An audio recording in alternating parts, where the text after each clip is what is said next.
இயேசுக்கு வந்துச்சு பாருங்க கோபம். சீசர்கள் காத்தெல்லாம் பிடிக்கிட்டாரு. வா வா நீ வா.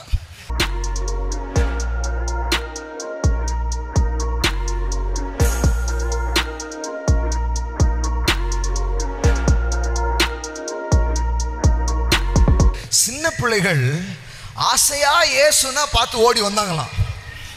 பைபிள்ல சொல்லியிருக்குது. சீசர்கள் என்ன பண்ணாங்களாம்? அதட்டினாங்களாம். இப்போ கொஞ்சம் பண்ணிட்டு இருக்கோம்ல, அது மாதிரி தான். எல்லாம் உட்காரலாம், எல்லாம் முடிகிற வரைக்கும் மானத்தை காப்பாத்தல. 5 நாள் என்னெல்லாம் படிச்சிங்க? சத்தம் அமைத. அவர்கள் என்ன பண்ணாங்க? அதட்டினார்கள். எல்லாம் சொல்லுங்க, அதட்டினார்கள். இயேசுக்கு வந்துச்சு பாருங்க கோபம். சீசர்கள் காத்தெல்லாம் பிடிக்கிட்டாரு. வா வா நீ வா. சிறு பிள்ளைகள் என்னிடத்தில் வருவதற்கு இடம் கொடுங்கள், தடை செய்யாதிருங்கள். அப்ப இயேசுவினுடைய ஆசை என்ன? சிறு பிள்ளைகள் என்னிடத்தில் வருவதற்கு என்ன பண்ணுங்க?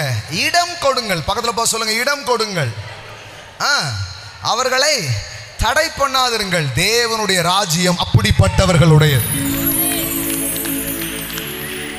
சார், கடவுள் ஊர்ல யாராவது பெரிய ஆள் இருக்கீங்களா அப்படின்னு தேடல. ஏன்னா பெரிய ஆள் ஆக்கிறதுக்காக வரல. சின்ன ஆள